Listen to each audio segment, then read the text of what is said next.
पास सिर्फ दो ही चॉइस है, मुझे राजी बी आवर फ्रेंड और remain our enemy and suffer. वैसे नहीं, मेरी मंजिल कहीं और है, क्योंकि मैं इस देश का एक सिपाही हूँ और हमेशा सिपाही बनकर रहूंगा। ये कहा तूने? अब तक तूने मेरे सिर्फ सादगी देखी है, जाती नहीं। आज देखोगे, टुकड़े टुकड़े कर देंगे तेरे।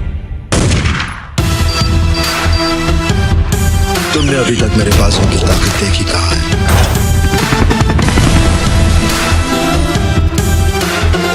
This is what happened.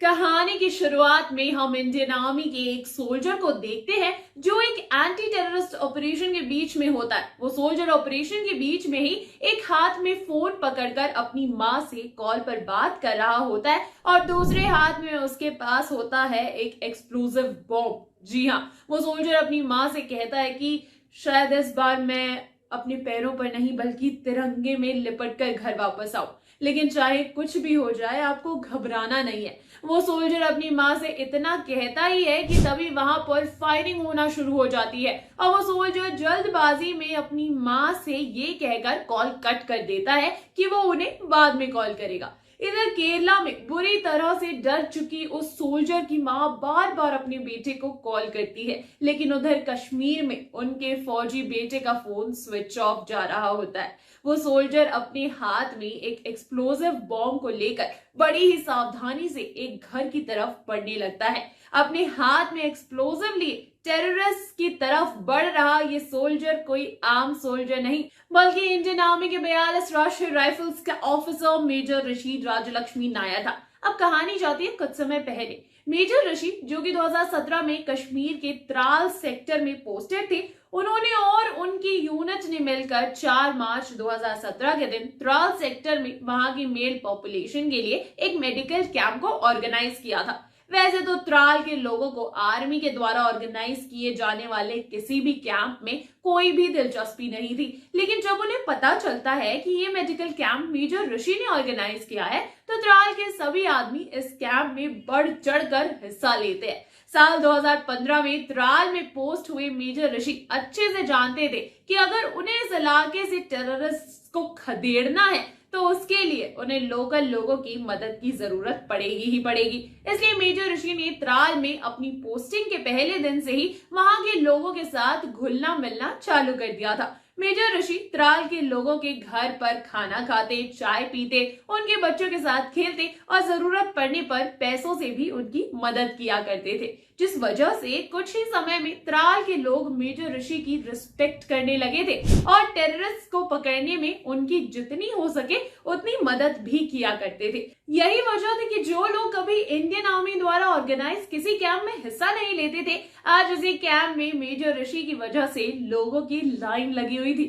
ज्यादा नंबर्स में लोगों के आ जाने की वजह से मेजर ऋषि अपने कमांडिंग ऑफिसर से बात करके इस कैंप की टाइमिंग्स को दोपहर के 3 बजे तक करवा देते हैं। मेजर ऋषि कैंप में आए लोगों से उनका हाल चाल पूछ ही रहे होते हैं कि तभी मेजर ऋषि को उनके commanding officer colonel Neeraj Pandey का कॉल आता है। कर्नल नीरज मेजर ऋषि को बताते हैं कि अभी अभी उन्हें इंटेलिजेंस में रिपोर्ट मिली है कि उनका एक हाई वैल्यू टारगेट हाफू गांव में छुपा हुआ है और ये हाई वैल्यू टारगेट और कोई नहीं बल्कि हाफिज मोहम्मद आकिब उर्फ आकिब मौलवी है। आकिब मौलवी कोई छोटा मोटा लोकल टेररिस्ट नहीं था बल्कि हिजबुल मुजाहिदीन का एक कमांडर था जिसे वानी 2.0 के नाम से भी जाना जाता था। आकिब मौलवी फेसबुक, इंस्टाग्राम, यूट्यूब और ट्विटर जैसे सोशल मीडिया साइट्स का यूज करके इंडिया के खिलाफ प्रोपेगेंडा फैलाने और कश्मीर के यूथ्स का ब्रेन वॉश करने का काम करता था। इसी के साथ वो इंडियन आर्मी अटैक्स को भी ऑर्गेनाइज करता था। मेजर ऋषि को उनके कमांडिंग ऑफिसर से खबर मिली होती है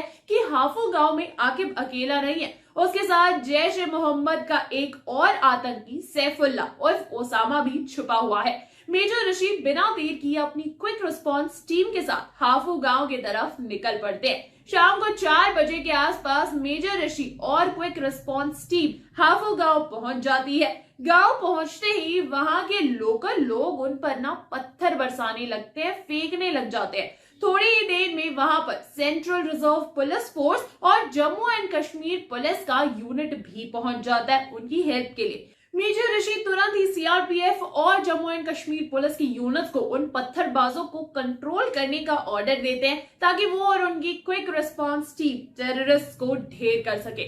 मेजर ऋषि अच्छे से जानते थे कि अगर उन्होंने इन पत्थरबाजों की भीड़ के कंट्रोल में आने का वेट किया तो तब तक वो दोनों टेररिस्ट वहां से भाग जाएंगे। इसलिए मेजर ऋषि और उनकी क्विक रिस्पांस टीम जैसे तैसे करके भीड़ के बीच में से होते हुए हाफू गांव के अंदर एंट्री करती है।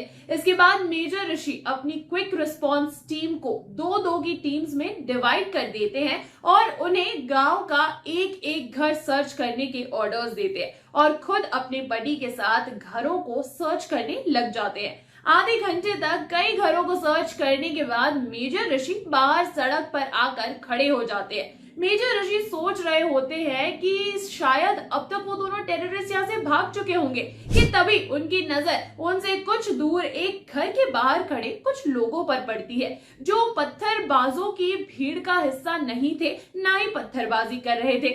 मेजर ऋषि नोटिस करते हैं कि घर के बाहर खड़े लोगों में से एक आदमी उन्हें लगातार घूरे जा रहा है। मेजर ऋषि भी उसकी तरफ देखने लगते हैं। तभी वो आदमी अपनी आंखों से मेजर ऋषि को एक घर की तरफ इशारा करता है। मेजर ऋषि समझ जाते हैं कि हो ना हो वो आदमी उनकी मदद करने की कोशिश कर रहा है, इसलिए मेजर ऋषि अपने बडी के साथ उस घर की तरफ बढ़ने लगते हैं और उस घर के बाहर पहुंचने के बाद जब मेजर ऋषि पीछे मुड़कर उस आदमी की तरफ देखते हैं तो वो आदमी अपना सर हाँ में हिला देता है। उस आदमी से एश्योरेंस मिलते ही मेजर ऋषि समझ जाते हैं कि आगे वो रसामा इसी घर में छुपे हुए हैं और वो अपनी क्विक रिस्पांस टीम को घर को चारों तरफ से घेरने के ऑर्डर्स दे देते हैं। मेजर ऋषि ये बात अच्छे से जानते थे कि अगर वो दोनों टेररिस्ट इस घर में मौजूद है तो उन दोनों टेररिस्ट के पास ऑब्वियसली हथियार तो जरूर होंगे।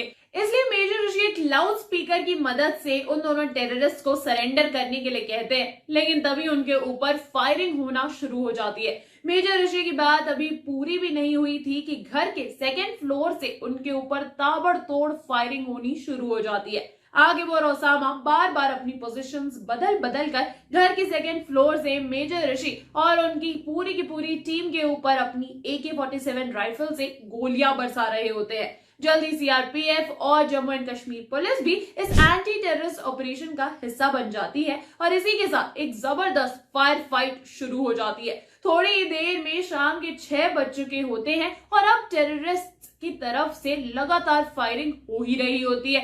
इतनी देर तक फायरिंग होने की वजह से मेजर ऋषि समझ जाते हैं कि ये घर हिजबुल मुजाहिदीन का सेफ हाउस है जिसके अंदर इतना असला बारूद यानी एम्यूनिशन छुपा के रखा गया है कि टेररिस्ट कई घंटों तक लड़ाई कर सकते हैं। बहुत देर तक सोचने के बाद शाम 6:30 बजे के आसपास मेजर ऋषि अपने हाथ में एक इम्प्रोवाइज्ड एक्सप्लोसिव डिवाइस उठाते हैं और अपने साथियों से उन्हें कवर फायर देने के लिए कहते हैं। अपने साथियों से मिल रही कवर फायर के बीच मेजर ऋषि उस आईईडी को अपने हाथ में लेकर घर की तरफ भागने लगते हैं। मेजर ऋषि के पीछे पीछे उनका बडी भी फायरिंग करते हुए घर की तरफ भागने लगता है। कुछ देर बाद मेजर ऋषि और उनका बडी घर की मेन डोर तक पहुंच चुके होते हैं। मेजर ऋषि तुरंत ही उस आईईडी को घर के मेन डोर पर प्लांट कर देते हैं और अपनी टीम को इशारा करके थोड़ा पीछे हटने के लिए कहते हैं। मेजर ऋषि अपने बडी के साथ घर के मेन डोर से दूर भागते हैं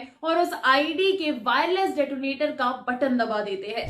तो क्या आईईडी के ब्लास्ट से टेररिस्ट मारे जाएंगे? क्या आईईडी ब्लास्ट होगा भी या नहीं?